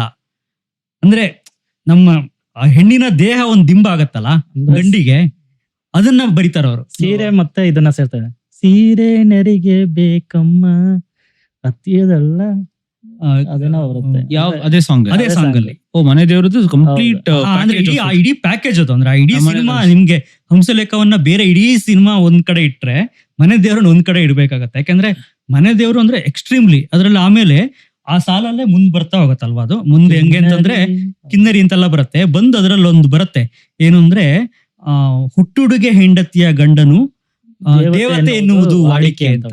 ಅಂದ್ರೆ ಹುಟ್ಟುಡುಗೆ ಅಂದ್ರೆ ಬೆತ್ತಲೆ ಆಗಿರೋದು, ಅದನ್ನ ದೇವತೆ ಅಂತ ಕಾಣೋದು ಗಂಡು ಅಂತ. ಕೊನೆಗೂ ಅವನು ಅವಳ ಎದುರು ಶರಣಾಗ್ಲೇಬೇಕಾಗತ್ತೆ. ನೆಕ್ಸ್ಟ್ ಲೈನ್, ಊಟಕ್ಕಿಡುವ ಹೆಂಡತಿಯ ಗಂಡನು ದೇವತೆ ವಾಡಿಕೆ, ಕಾಯಿಸಿ ಹೇಳೋದು ವಾಡಿಕೆ ಅಂತ. ಅವಳು ಕಾಯಿಸಿ ಎರಿತಾಳೆ, ಇವನು ದೇವತೆ ಅಂತ ಹೇಳ್ತಾನೆ. ಅಂದ್ರೆ ಒಂದು ಕೊನೆಗೂ ಅವಳಿಗೆ ಇವನು ಶರಣಾಗ್ಲೇಬೇಕು ಅಂತ. ಅಂದ್ರೆ ಯೂಶಲಿ ಅಲ್ಲಿವರೆಯ ದಾಂಪತ್ಯದಲ್ಲಿ ಏನಿತ್ತು ಅಂದ್ರೆ ಒಂದು ಗಂಡಿಗೆ ಇವಳು ಶರಣಾಗೋದು ಅಂತಿತ್ತಲ್ವಾ, ಇದಲ್ಲ, ಹೆಣ್ಣಿಗೆ ಗಂಡು ಶರಣ ಸಮಾನತೆ. ರಿವರ್ಸ್ ಇರತ್ತೆ ಸಾಂಗ್ ಇದೆ ಸಿನಿಮಾ. ಬಟ್ ಅದನ್ನ ಹೇಳ್ದಂಗೆ ಸರ್ವ್ ಮಾಡುವಾಗ ಅದನ್ನೊಂದು ಬೇರೆ ಸಾಂಗ್ ನಾನು ಪೇಟ್ರಿಯಾರ್ಕಿಕಲ್ ಹಿಂಗೆ ಬ್ರೇಕ್ ಮಾಡಿದ್ದು ಇನ್ನೊಂದು ರವಿಚಂದ್ರನ್ ಅಂಡ್ ಹಂಸಲೇಖ ಕಾಂಬಿನೇಷನ್ ಅಲ್ಲಿ ಹಳ್ಳಿ ಮೇಷ್ಟು ಸಾಂಗ್ ಅಲ್ಲಿ ಅವ್ರು ಹೇಳ್ತಾರೆ, ಅಕ್ಕ ನಿನ್ ಗಂಡ ಹೆಂಗಿರಬೇಕು ಅಲ್ಲ, ಅವ್ಳು ಅದ್ರಲ್ಲಿ ಹೇಳ್ತಾರೆ ದಿನಕ್ಕೆ 3 ಸತಿ ಅಡಿಗೆ ಮಾಡ್ಕೊಡ್ಬೇಕು ಅಂತ. ನೀವು ಅಡಿಗೆ ಅಂದಾಗ ಅದ್ನಾಪ್ಕೋಬಹುದು ನನಗೆ. ವಾಟ್ ಅದ್ರಲ್ಲಿ ಎಲ್ಲ ಇದೆ. ಅದ್ರಲ್ಲಿ ಪೋರ್ ನೋಡಬಾರದು ಅಂತ ಒಂದು ಬೆತ್ತಲೆ ಸಿನಿಮಾ ನೋಡಬಾರದು. ಆಮೇಲೆ ಇನ್ನೊಂದ್ ಸಾಲಿದೆ ಅದರಲ್ಲಿ, ಸೂಟು ಬೂಟು ಹಾಕೊಂಡು ದರ್ಪ ತೋರಿಸಬಾರದು, ಗಂಡರಿಗೆ ಹೆಂಡತಿ ಮಾತ್ರ ಇಷ್ಟವಾಗಿರ್ಬೇಕು, ಬೇರೆ ಹುಡುಗಿ ಜೊತೆ ಹೋಗ್ಬಾರ್ದು, ಎಲ್ಲ ಬರ್ದಿಯಾರ ಅದ್ರಲ್ಲಿ. ಅಂದ್ರೆ ಒಂದ್ ಹೆಣ್ಣೆ ಅದ್ರಲ್ಲಿ ಪೂರ್ತಿ ಹಾಡಲ್ ಬರ್ದ್ಬಿಟ್ಟಿದ್ದಾರೆ. Very very great. And Hamsalekha and ಇದು ಐ ಥಿಂಕ್ ಎಲ್ಲರೂ ಪಾಪ ಅವ್ರನ್ನ ಸೀಮಿತವಾಗಿ ಹಂಸಲೇಖನ ಬರೀ ಒಂದು ಪ್ರೇಮಲೋಕ ಅಥವಾ ಶಾಂತಿ ಕ್ರಾಂತಿಗೆ ಮಾತ್ರ ರವಿಚಂದ್ರನ್ ಹಂಸಲೇಖ ಸೀಮಿತವಾಗಿ ಇಟ್ಬಿಟ್ಟಿದ್ದಾರೆ. ಬಟ್ ಅದ್ರ ಬಿಯಾಂಡ್ ಸರ್, ಈಗ ರಾಮಾಚಾರಿ ಎಂತ album hit, it's an album. ಅದ್ರಲ್ಲಿ ಎಂತೆಂತ ಲಿರಿಕ್ಸ್ ಇದೆ. You will know lot of lyrics. ನಮ್ಮೂರ ಯುವರಾಣಿ ಕಲ್ಯಾಣ, ನಮ್ಮೂರ ಯುವರಾಣಿ, ಆಮೇಲೆ ಆಕಾಶದ ಬುರುಡೆ, ಇಡೀ ಒಂದು ಪ್ರಕೃತಿಯ ಇದನ್ನೇ ಅವರು ತಗೊಂಡ್ಬಂದಿಟ್ಟಿದ್ದಾರೆ. ಯಾಕಂದ್ರೆ ಇಲ್ಲಿ ಮನುಷ್ಯ ನಡೆಯುವಂತ ಈ ದಾರಿನಲ್ಲಿ ಗರಿಕೆನೂ ಬೆಳೆಯಲ್ಲ, ಗೆರ್ಕೇನು ಬೆಳೆಯಲ್ಲ. ಆಮೇಲೆ ನಾವು ಇಲ್ಲಿ ಮನೇಲಿ ಇದ್ದು ಬೋರ್ ಆಗಿದೆ, ಹೊರಗಡೆ ಬರ್ತೀನಿ ಅಂದ್ರೆ ನಿನಗ್ ಯಾಕೆ ಬೇಕು, ರಾಣಿಗೆ ಯಾಕೆ ಬೇಕು ಸುತ್ತ ಅವಕಾಶ ಅಂತ. That is amazing. ಅಂಡ್ ಮತ್ತೆ ಆ ಸಿನಿಮಾದಲ್ಲಿ ಅಂದ್ರೆ ಇಡೀ ಸಿನಿಮಾ ರಾಮಾಚಾರಿ ನಲ್ಲ ತಂಬಿಯನ್ನ ಚಿನ್ನ ತಂಬಿ ರೀಮೇಕ್ ಆಗಿದ್ರು ಕೂಡ ಇದು ನಮ್ಗೆ ರಾಮಾಚಾರಿ ಸಪರೇಟ್ ಅಂತ ಅನ್ಸತ್ತೆ, ಅದು ಬೇರೆ ಅಂತ ಅನ್ಸತ್ತೆ. ಅಂದ್ರೆ ಎರಡು ಅಂದ್ರೆ ತುಂಬಾ ಒರಿಜಿನಲ್ ಅಂತ ಅನ್ಸುತ್ತೆ ಅಂದ್ರೆ ಎಲ್ಲಾ ಸಿನಿಮಾಗಳು ಅವರಿಬ್ಬರ ಕಾಂಬಿನೇಷನ್ ಸಿನಿಮಾಗಳೇ ಹಂಗಿದ್ವು. ಅಂಡ್ ನಂಗೆ ತಿಳಿದ್ರ ಪ್ರಕಾರ ಮೂಲದಲ್ಲಿ ಒಂದು ಈ ನಮ್ಮೂರ ಯುವರಾಣಿ ಕಲ್ಯಾಣವಂತೆ ಇದೆಯಲ್ಲ, ಆ ಹಾಡು ಹಂಗ ಇರ್ಲಿಲ್ವಂತೆ. ಅಂದ್ರೆ ಅಲ್ಲಿಯ ಕಂಪೋಸ್ ಮಾಡಿದಾಗ ಇವರದ್ದು ಇಳೆಯರಾಜ ಮಾಡಿದಾಗ ಆ ತರದ್ ಒಂದು ಸಾಂಗ್ ಅಲ್ಲ ಅಲ್ಲಿ. ಬಟ್ ಅದನ್ನ ಇಲ್ಲಿ ನಾನೇ ಬೇರೆ ತರ ಮಾಡ್ತೀನಿ ಅಂತ ಒಂದು ಅಂದ್ರೆ ಅದು ಹಂಗೆ ಆ ಸಾಂಗ್ ಅಲ್ಲಿ ಎಂಡ್ ಗೊತ್ತಾಗ್ಬಿಡತ್ತೆ. ಅಂದ್ರೆ ಇವ್ನು ತಾಳಿ ಕಟ್ಬಿಟ್ಟಿದ್ದಾನೆ ಅಂತ ಗೊತ್ತಾಗತ್ತೆ. ಅದ್ರಲ್ಲಿ ಆ ಇಡೀ ಸಾಲನ್ನ ಹೆಂಗ್ ಬರೆದ್ ಹಾಕ್ಬಿಟ್ಟಿದ್ದಾರೆ ಅಂದ್ರೆ ಇಡೀ ಅಂದ್ರೆ ಸಾಲನ್ನ ಅದನ್ನ ಒಂದ್ಸಲ ಹಂಸಲೇಖ ಅವರೇ ಹೇಳಿದ್ರು ಆ ಹಾಡು ಹೆಂಗ್ ಹುಟ್ಟಿದ್ರು. ನಮ್ಮೂರ ಯುವರಾಣಿ ಕಲ್ಯಾಣವಂತೆ ವರನ್ಯಾರು ಗೊತ್ತೇನೆ ಓಕೋಗಿಲೆ ಅಂತ ಹಾಡು ಬರುತ್ತೆ. ಶುಭಕ್ಕೋಗಿ ಹಾಡೋಣ ಬಾಕೋಗಿಲೆ. ಅದನ್ನ ಆಕ್ಚುಲಿ ಹೆಂಗ್ ಹುಟ್ಟಿದ್ದು ಅಂತಂದ್ರೆ ಅವರು ಒಂದು ಹಾಡು ಬೇಕಾಗಿತ್ತಂತೆ ಆ ಒಂದು ಪೋರ್ಷನ್ಗೆ. ಬಟ್ ಇವ್ರಿಗೆ ಏನು ಹೊಡೆದಿರ್ಲಿಲ್ಲ ಅಂತೆ. ಆ ಟೈಮಲ್ಲಿ ಅವ್ರು ಯಾವ್ದೋ ಒಂದು ಈ ಇಂದಿರಾ ಗಾಂಧಿ ಅವರ ಇದನ್ನ ನೋಡ್ತಾ ಇದ್ರಂತೆ. ಅವಾಗಿನ ಅವರ ಎಮರ್ಜೆನ್ಸಿಯ ದಿನಗಳದ್ದು ಯಾವ್ದೋ ಒಂದು ಏನೋ ಓದ್ತಿದ್ದು ರಾತ್ರಿ ಇಡೀ ಇದ್ ಮಾಡಿ ಬೆಳಗ್ಗೆ ಎಚ್ಚರಾಗಿ ಬಂದಾಗ ಅವರಿಗೆ ನಮ್ಮೂರ ಯುವರಾಣಿ ಕಲ್ಯಾಣವಂತೆ ಅಂತ ಬಂತಂತೆ. ಗೊತ್ತಿಲ್ಲ ಅದಕ್ಕೆ ಹೆಂಗ್ ಮ್ಯಾಚ್ ಆಗತ್ತೆ ಗೊತ್ತಿಲ್ಲ. ಬಟ್ ಯಾವ್ದೋ ಒಬ್ಬ ಕವಿ ಒಳಗಡೆ ಏನೇನೋ ಇದ್ ಮಾಡ್ತಿರತ್ತಲ್ವಾ, ಅಂದ್ರೆ ಏನೇನೋ ಫಂಕ್ಷನ್ ಆಗ್ತಿರತ್ತೆ. ಸೊ ಹಂಗಾಗಿ ಆ ಯುವರಾಣಿ ಅನ್ನೋದು ನೀವು ಒಂಥರ ಇಂದಿರಾ ಗಾಂಧಿಯನ್ನ ತಲೆಯಲ್ಲಿ ಇಟ್ಕೊಂಡು ನೋಡಿದ್ರೆ ಬೇರೆನೆ ಅರ್ಥ ಧ್ವನಿಸುವಂತ ಹಾಡು. ಆದ್ರೆ ಇಡೀ ಹಾಡಲ್ಲಿ ಒಂದು ಪ್ಯಾಥೋ ಇದೆ. ಅಂದ್ರೆ ಒಂದು ತುಂಬಾ ಬೇಸರವಾಗಿ ಅವನು ನನಗೆ ಗೊತ್ತಿರ್ಲಿಲ್ಲ ನಾನು ತಾಳಿ ಕಟ್ಟಿದೆ, ಆದ್ರೆ ನನ್ಗಿದು ತಾಳಿ ಅಂತ ನನ್ಗೆ ಗೊತ್ತಿರ್ಲಿಲ್ಲ ಅಂತ ಅವನು ಗೊಂಬೆ ಮಾಡಿದ ಏನೋ ಸರಿ ನಿನ್ನೊಂದು ಗೊಂಬೆ ಮಾಡಿದ ಅವನು ಸರಿ ತಪ್ಪು ಕಲಿಸದೆ ದೂಡಿದ. ಅಂದ್ರೆ ನಮ್ಮ ರವಿಚಂದ್ರನ್ ಹೀರೋ ಹೇಳ್ತಾ ಇರೋದು ನಿನ್ನ ಗೊಂಬೆ ಅಂತ ಮಾಡಿದ ಅಂತ ಮಾಲಾಶ್ರೀಗೆ ಹೇಳ್ತಾ ಇರ್ತಾರ. ಹಂಗೆ ಯಾಕಂದ್ರೆ ನನಗೆ ವಿಧಿ ದೇವ್ರು ಬರಹ ಏನು ಕಲಿಸದೆ ದೂಡ್ಬಿಟ್ಟ, ನನ್ಗೇನು ತಪ್ಪಿಸೋರಿ ನಂಗೆ ಗೊತ್ತಾಗ್ತಿರ್ಲಿಲ್ಲ. ಹಸು ಎಮ್ಮೆ ಮೇಯಿಸೋನು ಸೋಪಾನಕ್ಕೆ ಸರಿಯೇ ಅಂತ. ಅಂದ್ರೆ ಇದೆಲ್ಲ ಮಾಡಿದವನು ನನಗೆ ಅಂದ್ರೆ ಮದುಮಗ ಅನ್ನೋ ಸೋಪಾನಕ್ಕೆ ನಾನು ಸರಿಯಾದವನ ಗೊತ್ತಿಲ್ಲ ನಂಗೆ, ನಾನು ಮಾಡ್ಬಿಟ್ಟೆ. ಹಂಗಾಗಿ ಏನೋ ತಾಳಿ ಕಟ್ ಆ ರಾತ್ರಿ ಈ ರಾತ್ರಿ ಹಾಡೆಂದರೆ ಹಾಡಿದೆ, ಆ ರಾತ್ರಿ ತಾಳಿ ಕಟ್ಟಿದೆ ಅನ್ನೋ ತರದಲ್ಲಿ ಮಾಡಿದೆ, ನನಗೇನು ಗೊತ್ತಿಲ್ಲ ಅಂತ ಅವ್ನು ಹೇಳ್ತಾನೆ. ಹೇಳುವಾಗ ಅವ್ರ ಅಣ್ಣಂದ್ರಿಗೆ ಗೊತ್ತಾಗ್ಬಿಡತ್ತೆ ಇವ್ನು ತಾಳಿ ಕಟ್ಟಿದಾನೆ ಅಂತ. ಹಂಗ ಅದಕ್ಕೆ ಕ್ಲೈಮ್ಯಾಕ್ಸ್ಗೆ ಲೀಡ್ ಆಗತ್ತೆ. ಬಟ್ ವಾಟ್ ರಾಮಾಚಾರಿನಲ್ಲಿ ನನಗೆ ಟೈಟಲ್ ಸಾಂಗ್ ಏನೇ ಇಷ್ಟ ಆಯ್ತು ಸರ್. ಅದ್ರಲ್ಲಿ ಅವ್ನು ಹೇಳ್ತಾ ನನಗೆ ಓದಕ್ ಬರೆಯಕ್ ಬರಲ್ಲ, ನನಗೆ ದೇವ್ರು ಕೊಟ್ಟಿದ್ದಂತ ವರಾನೇ ಹಾಡಂತದ್ದು. ಆಮೇಲೆ ಅಮ್ಮನ್ ಬಗ್ಗೆ ಸಾಂಗ್ ಬರುತ್ತೆ, ಲೈನ್ ಇದೆ, I don't know you will know line ಅದ್ರ ಬಗ್ಗೆ. ರಾಮಾಚಾರಿ ಓದುವುದ ಕಲಿಸಿದ ಆಶೀರ್ವಾದ ನನಗೆ, ಆಮೇಲೆ ಅಮ್ಮನೇ ನನಗೆ ಎಲ್ಲ ಅಂತ, ನನಗೆ ಶಾಲೆಯು ಅಮ್ಮನೇ ನನಗೆ ಪಾಠವು, ಅವಳು ನಕ್ಕರೆ ನನಗೆ ಖುಷಿ ಅಂತೆಲ್ಲ. So like you said Indira Gandhi ಏನೋ ಯೂಸ್ ಮಾಡುವ. ಅಂಡ್ ನಾನು ಮಿಕ್ಕಿದ ಹಳೆ ಕವಿತೆಗಳೆಲ್ಲ ನೇಚರ್ಗೆ ಹೋಲಿಸ್ತಾ ಇದ್ರು, ಪ್ರೀತಿನ ಪ್ರೇಮನ ನದಿಗೆ ಹೋಲಿಸು, ಸಾಗರ್ಗೆ ಹೋಲಿಸಿದ್ರು. ಐ ಥಿಂಕ್ ಇವರು ಸ್ವಲ್ಪ ರಿಯಲಿಸ್ಟಿಕ್ ಆಗು ಬಂದ್ರು. ರೋಮಿಯೋ ಜೂಲಿಯಟ್ನೆಲ್ಲ ತಂದ್ರು. ಈಗ ಲೋಕವೇ ಹೇಳಿದ ಮಾತು ಅದ್ರಲ್ಲಿ ಈಗ ವಿಷವ ಕುಡಿದರೂನು ಅಂತೆಲ್ಲ ಬರುತ್ತೆ, ಮಜ್ನು ಲೈಲಾ ಮಜ್ನುದೆಲ್ಲ. So it's a very nice. ಅಂದ್ರೆ ಹಂಸಲೇಖ ಅವ್ರದ್ದು ಏನು ಅಂತಂದ್ರೆ ಒಂದು ದೈತ್ಯ ಪ್ರತಿಭೆ ಅಂತಂದ್ರೆ ಓದ್ಕೊಂಡಿರೋದು ಹಂಗೆ. ಅಂದ್ರೆ ಪೂರ್ತಿ ಅವರು ಒಂದು ಕಾವ್ಯಗಳನ್ನೆಲ್ಲ ಓದ್ಕೊಂಡವರು, ಆದ್ರೆ ಅವ್ರಿಗೊಂದು ದೇಸಿ ಇತ್ತು. ದೇಸಿ ಅಂದ್ರೆ ಒಂದು ಕನ್ನಡ ಅಂತ ಅನ್ಸುವ ಸಣ್ಣ ಸಣ್ಣ ವಿಷಯಗಳನ್ನು ನೋಡ್ತಾ. ಅಂದ್ರೆ ಅವ್ರ ಹಾಡನ್ನ ನೀವು ನೋಡಿದ್ರೆ ಸುಮ್ನೆ ಏನೋ ಒಂದು ರೈಮಿಗೆ ಬರ್ದಿದ್ದಾರೆ ಅಂತ ಅನ್ಸೋದೇ ಇಲ್ಲ. ಅಂದ್ರೆ ಅವರೇ ಒಂದು ಹೊಸ ರೈಮ್ ಕ್ರಿಯೇಟ್ ಮಾಡ್ತಿದ್ರು. ಅಂದ್ರೆ ಒಂದೊಂದು ಹಾಡಲ್ಲೂ ಅವ್ರೊಂದು ಹೊಸ ರೈಮೇ ಕ್ರಿಯೇಟ್ ಮಾಡೋರು. ಅಂದ್ರೆ ಯಾವ್ದು ಅಂದ್ರೆ ತಗೊಂಡಿರೋದಲ್ಲ. ಅಂದ್ರೆ ಇಷ್ಟು ದಿವಸ ಏನ್ ಮಾಡ್ತಿದ್ರೋ ಸೂರ್ಯ ಚಂದ್ರ ಅಂದ್ರೆ ನಮ್ಮ ಚಿದೇಶಂಕರ್ ಅವ್ರು ಏನೇನ್ ಬರ್ದಿದ್ರೋ ಭೂಮಿ ಅದ್ ಯಾವ್ದನ್ನ ಬ್ರೇಕ್ ಮಾಡ್ಬಿಟ್ರು. ಆಮೇಲೆ ನನ್ಗನ್ಸಿದ್ದು ಹಳ್ಳಿಗಳಿಗೆ ಒಂದು ಗರಿಮೆ ತಂದಿದ್ದು ಹಂಸಲೇಖ. What you feel? ಅದಕ್ಕೆ ಅವ್ರನ್ನ ದೇಸಿ ಹಂಸಲೇಖ ಅಂತ ಹೇಳ್ತಾರೆ. ಒಂದು ನೆಲ್ಲು ಚೆಲ್ಲಿದರೆ ರಾಶಿ ಮಾಡುವ ಇವಳದೇನು ಕರುಣೆ ಪ್ರೀತಿಯೋ ಅಂತ ಬರ್ದಿದ್ರು. ಅಂದ್ರೆ ಯಾವ ಸಾಂಗ್ ಇದು? ಪುಟ್ನಂಜದು ನಮ್ಮಮ್ಮ ಭೂಮಿ ತಾಯಮ್ಮ. ಅಂದ್ರೆ ಅದು ಹೆಂಗ್ ಬರ್ದಿದ್ದಾರೆ ಅಂದ್ರೆ ಒಂದ್ ನೆಲ್ ಚೆಲ್ಲಿದ್ರೆ ಇಡೀ ರಾಶಿ ಕೊಡ್ತಾಳೆ ಅವಳು ಅಂತ. ಭೂಮಿ ಅಷ್ಟು ಫಲವತ್ತು ಮತ್ತು ಭೂಮಿ ಅಷ್ಟು ಕೊಡ್ತಾಳೆ ನಮ್ಗೆ ಅಂತ. ಅದ್ರಲ್ಲಿ ಈವನ್ ಅವ್ನ ಟೈಟಲ್ ಸಾಂಗ್ ಅಲ್ಲೂ ಇದೆಲ್ಲ, ಬಿತ್ತೋದೆ ಬೆಳಿತೀವಿ ನಮ್ಮೂರಲ್ಲೆಲ್ಲ. ಅಂದ್ರೆ ಈ ಟೆಲ್ಸ್ ನಾವು ರೈತರ ಕುಲದ ವಂಶದವರು, ನಾವು ಕೂತರು ಕರಗಲ್ಲ, ಆದ್ರೂ ವ್ಯವಸಾಯ ಮರೆತಿಲ್ಲ ಅಂತ.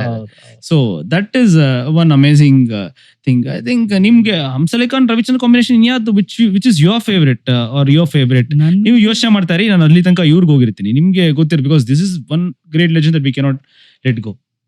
ನನ್ಗೆ ರಣಧೀರ ಸಾಂಗ್ಗಳು ತುಂಬಾ ಇಷ್ಟ. ಹ್ಮ್. ರಣಧೀರ ಆಕ್ಚುಲಿ ಪ್ರೇಮಲೋಕದ ಒಂದು ಭಯಂಕರ ಸಕ್ಸಸ್ ಆದ್ಮೇಲೆ ಬಂದಿದ್ದು. ಹ್ಮ್. ಅಂದ್ರೆ ರವಿಚಂದ್ರನ್ಗೂ ಅಷ್ಟೇ ಪ್ರೆಷರ್ ಇತ್ತು, ಹಂಸಲೇಖ ಅವ್ರಿಗೂ ಅಷ್ಟೇ ಪ್ರೆಷರ್ ಇತ್ತು. ಅವರಿಬ್ರು ಸೇರಿ ಮತ್ತೆ ಅಂದ್ರೆ ಇವಾಗ RCB ಗೆದ್ದಾಗ ಹೇಳ್ತಿರು, ಒಂದ್ಸರಿ ಗೆಲ್ಲೋದೇನೋ ಇದಾವತ್ತು, 2ನೇ ಸರಿ ಗೆಲ್ಲೋದು ತುಂಬಾ ಚಾಲೆಂಜ್ ಅಂತಾರಲ್ಲ, ಆ ಕಾಂಬಿನೇಷನ್ ತರ ಅವರಿಬ್ರು 2ನೇ ಸರಿ ಗೆದ್ದು ತೋರ್ಸ್ಬೇಕಾಯ್ತು. ಹಾಗಾಗಿ ಏನ್ ಮಾಡ್ತಾರೆ, ರವಿಚಂದ್ರನ್ ಹಿಂದಿಯಲ್ಲಿ ಚೆನ್ನಾಗಿ ಇದು ಹೀರೋ ಸಿನಿಮಾನ ಇಲ್ಲಿಗೆ ಸ್ವಮೇಕ್ ಮಾಡ್ತಾರೆ, ಅಂದ್ರೆ ರೀಮೇಕ್ ಮಾಡ್ತಾರೆ ಇಲ್ಲಿ ತಗೊಂಡು ಮಾಡ್ಬೇಕಾದ್ರೆ ಅವ್ರಿಗೆ ಒಂದು ಚಾಲೆಂಜ್ ಇರುತ್ತೆ, ಇದನ್ನ ಹೇಗೆ ಗೆಲ್ಸೋದು ಅಂತ. ಅವರೆಲ್ಲ ಸೇರಿ ಒಂದು ಪ್ರೀಮಿಯಂ ಶೋ ಮಾಡ್ತಾರೆ.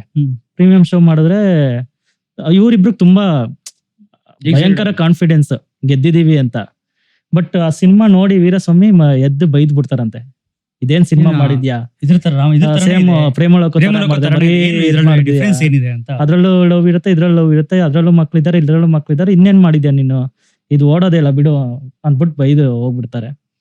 ರವಿಚಂದ್ರನ್ಗೆ ಫುಲ್ ಟೆನ್ಷನ್, ಅಂದ್ರೆ ಇಷ್ಟು ಮಾಡಿದೀವಿ ಹೇಗೆ ಅಂತ ಹೇಳ್ಬಿಟ್ಟು ಮತ್ತೆ ಹಂಸಲೇಖ ಅವ್ರ ಹತ್ರ ಹೋಗ್ತಾರೆ. ಅವರು ಹಂಸಲೇಖ ಅವ್ರ ಹತ್ರ ಹೋಗಿ ಹಿಂಗಾಯ್ತು ಏನ್ ಮಾಡೋದು ಅಂತ ಅಂದಾಗ, ಹಂಸಲೇಖ ಅವರು ಅಂದ್ರೆ ಹಂಸಲೇಖ ತಗೊಳ್ಳಿ, ಜಿ ಉದಯಶಂಕರ್ ತಗೊಳ್ಳಿ, ಅಥವಾ RN ಜಯಗೋಪಾಲ್ ತಗೊಳ್ಳಿ, ಇವ್ರ ಮೂರಲ್ಲಿ ನಾನು ಅಂದ್ರೆ ಏನ್ ಸಮೇತ ಅಂದ್ರೆ ಇವ್ರ 3 ಜನನು ಸ್ಕ್ರಿಪ್ಟ್ ನ ತುಂಬಾ ಅನಲೈಸ್ ಮಾಡ್ತಿದ್ರು, ಒಂದು ಸಾಂಗ್ ಬರೆಯೋ ಮುಂಚೆ, ಒಂದು ಇದ್ ಮಾಡೋ ಮುಂಚೆ. ಹಾಗಾಗಿ ಅವ್ರೇನ್ ಮಾಡ್ತಾರೆ, ಸ್ಕ್ರಿಪ್ಟ್ ನ ತಗೊಂಡೋಗಿ ಆಯ್ತು ನೀನ್ ಸುಮ್ನೆ ಇರುಗುರು, ನಾನು ಮಾಡ್ಕೊಡ್ತೀನಿ, ಏನೊಂದು ಮಾಡ್ಕೊಡ್ತೀನಿ ಅಂತ ಹೇಳಿ ಅವ್ರು ಫುಲ್ ಸ್ಕ್ರಿಪ್ಟ್ ಅಲ್ಲಿ ಎಲ್ಲ ಹೈಲೈಟ್ ಮಾಡ್ಕೊಂಡು, ಎಲ್ಲಿ ಅವ್ರಿಗೆ ಕ್ಲೈಮ್ಯಾಕ್ಸ್ ಇಷ್ಟ ಆಗಿಲ್ಲ ವೀರಸ್ವಾಮಿ ಅವ್ರಿಗೆ. ಅಂದ್ರೆ ಒಂದು ನೀವು ನೋಡಿದ್ರೆ ನೆನಪಿರುತ್ತೆ, ಒಂದು ಹಡಗಲ್ಲಿ ಜೈ ಜಗದೀಶು, ಖುಷ್ಬು ಇವರೆಲ್ಲ ಇರ್ತಾರೆ, ಅದು ಮುಳುಗೋಗ್ಬಿಡುತ್ತೆ.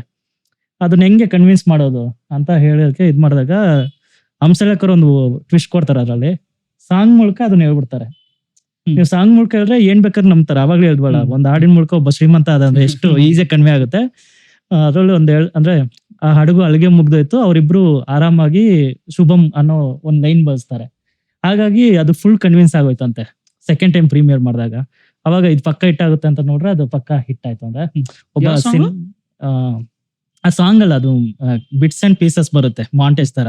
ಇವಾಗ ಇದು ನೀವು ಅದರಲ್ಲಿ ಬರ್ತಾ ಇರುತ್ತೆ. ಹೌದು, ಶ್ರೀರಾಮಚಂದ್ರದಲ್ಲೂ ಒಂದಷ್ಟು. ಅಂದ್ರೆ ಅವರು ಆಕ್ಚುಲಿ ಹಂಸಲೇಖ ಅವ್ರದ್ದು ತುಂಬಾ ಪ್ಲಸ್ ಏನು ಅಂತಂದ್ರೆ, ಅವರು ಮತ್ತೆ ರವಿಚಂದ್ರನ್ ಕಾಂಬಿನೇಷನ್ ಇಂತು ಅವರು ಬರೀ ಹಾಡನ್ನ ಇಡ್ತಿರ್ಲಿಲ್ಲ, ಅಂದ್ರೆ ಒಂದು ಆಲ್ಬಮ್ ಆಗ್ತಿತ್ತು, ಅಂದ್ರೆ ತುಂಬಾ ಹಾಡುಗಳು ಇರ್ತಿದ್ವು. ಬಟ್ ಸಿನಿಮಾದ ಒಳಗೂ ಕೂಡ ಒಂದು ಇದನ್ನ ತಗೊಂಡೋಗೋರು. ಈಗ ಕಿಂದರಿ ಜೋಗಿ ತಗೊಂಡ್ರೆ ನಿಮ್ಗೆ ಎಲ್ಲ ಸಣ್ಣ ಸಣ್ಣ ಬಿಟ್ ಸಾಂಗ್ಗಳಿದಾವೆ, ಅದರಲ್ಲಿ ಸಣ್ಣ ಬಿಟ್ ಸಾಂಗ್ಗಳು. ಅದೇನ್ ಮಾಡುತ್ತೆ ನಿಮ್ಮ ಅಂದ್ರೆ ಕಥೆಯನ್ನ ನೀವು ಮೂವ್ ಮಾಡ್ಕೊಂಡು ಹೋಗುತ್ತೆ, ಬೇರೆ ಒಂದು ಇನ್ನ ನೆಕ್ಸ್ಟ್ ಲೆವೆಲ್ಗೆ ತಗೊಂಡು ಹೋಗುತ್ತೆ. ಅಂಡ್ ಅದೊಂಥರ ಹೆಂಗೆ ಅಂತಂದ್ರೆ ಈ ಎರಡರ ಮಧ್ಯೆ ಬ್ರಿಡ್ಜ್ ತರ, ಅಂದ್ರೆ ಹೋಗೋದಕ್ಕೆ ಒಂದು ತುಂಬಾ ಸಲೀಸಾಗಿ ಹೋಗೋದಕ್ಕೆ ಒಂದು ಬ್ರಿಡ್ಜ್ ಅನ್ನ ಕ್ರಿಯೇಟ್ ಮಾಡೋ ತರದ ಒಂದು ಬಿಟ್ಗಳನ್ನ, ಅಂದ್ರೆ ಲಿರಿಕ್ಸ್ ಗಳನ್ನ ಅವರು ಬರೆಯೋರು, ಎರಡು ಕನೆಕ್ಟ್ ಮಾಡ್ತಾ ಹೋಗ್ತಾರೆ. ಎಕ್ಸಾಂಪಲ್ ಅಂದ್ರೆ ಮನೆ ದೇವರಲ್ಲಿ ಆಕ್ಚುಲಿ ಸುಧಾರಾಣಿ ಅವರು ತೆಲುಗು ಮಾತಾಡ್ತಿರ್ತಾಳೆ ಅವಳು. ಹೌದೌದು, ಅವ್ರ ಹಂಸಲೇಖ ಹಾಡಿನ ಮಧ್ಯದಲ್ಲೂ ತೆಲುಗು. ಅಂದ್ರೆ ಇಡೀ ಹಾಡು ಹೆಂಗಿದೆ ಅಂದ್ರೆ ಹಂಸಲೇಖ ಅದ್ರಲ್ಲಿ ಒಂದು ಹಾಡು ಬರುತ್ತೆ, ಸೈಕಲು ಪೋತೆ ಪೋಲೆ ನೀ ಮುಂದಗ ಬದುಕೇ ಪ್ರಂದಾಗ ಅಂತ. ಅಂದ್ರೆ ಅದು ಆಗ್ತಿದ್ರು ನಡೆಯುತ್ತಿದೆ, ಅದು ಬಟ್ ಅದಾಗ್ದಾಗ ಸಿನಿಮಾ ರಿಲೆವೆಂಟ್ ಅರ್ಥ ಮಾಡ್ಕೊಳ್ಳೋ ರೀತಿನೇ ಬೇರೆ ಲೆವೆಲ್ ಹೋಗ್ಬಿಡುತ್ತೆ. ಅಂದ್ರೆ ನನ್ನ ಪ್ರಕಾರ ಮನೆ ದೇವರು ಸ್ಟೋರಿ ಟೆಲ್ಲಿಂಗ್ ಇದೆಯಲ್ಲ, ಅಮೇಜಿಂಗ್, ಅಲ್ಟಿಮೇಟ್. ಅಂದ್ರೆ ಒಂದು ನಿಮ್ ಶಾರ್ಟ್ ಅನ್ನು ತೆಗಿಯಕ್ಕಾಗಲ್ಲ. ಅಂದ್ರೆ ಈಗ ಒಬ್ಬ ಎಡಿಟರ್ ಕೂತ್ರೆ ಒಂದು ಶಾರ್ಟ್ ಅನ್ನು ಎತ್ತಕ್ಕಾಗಲ್ಲ, ಯಾಕಂದ್ರೆ ಅಷ್ಟು ಇಂಟ್ಯಾಕ್ಟ್ ಆಗಿ ಅಂದ್ರೆ ಹೊಂದ್ಕೋಬಿಟ್ಟಿದೆ. ಕರೆಕ್ಟ್, ಅದ್ರ ಬಗ್ಗೆ ಮಾತಾಡೋಣ. ಸೊ ಇನ್ನು ಹಲವಾರು ಕವಿಗಳ ಬಗ್ಗೆ ಮಾತಾಡ್ತಾ ಇದೀವಿ, ಹಲವಾರು ಸಾಂಗ್ಸ್ ಗಳ ಬಗ್ಗೆ ಮಾತಾಡ್ತಾ ಇದೀವಿ. ಅಲ್ಲಿ ತನಕ keep watching exchange room. Like ಮಾಡಿ, ಶೇರ್ ಮಾಡಿ, ಕಮೆಂಟ್ ಮಾಡಿ, ಸಬ್ಸ್ಕ್ರೈಬ್ ಮಾಡಿ, ಬೆಲ್ ಐಕಾನ್ ಹೊತ್ತಿ. ನಿಮ್ದು ಯಾವುದೇ ಕಮೆಂಟ್ಸ್, ಕಂಪ್ಲೇಂಟ್ಸ್, ಕಾಂಪ್ಲಿಮೆಂಟ್ಸ್ ಇದ್ರು ಸಹ ಕಮೆಂಟ್ ಬಾಕ್ಸ್ ಅಲ್ಲಿ ತಿಳಿಸಿ. ನಮಸ್ಕಾರ.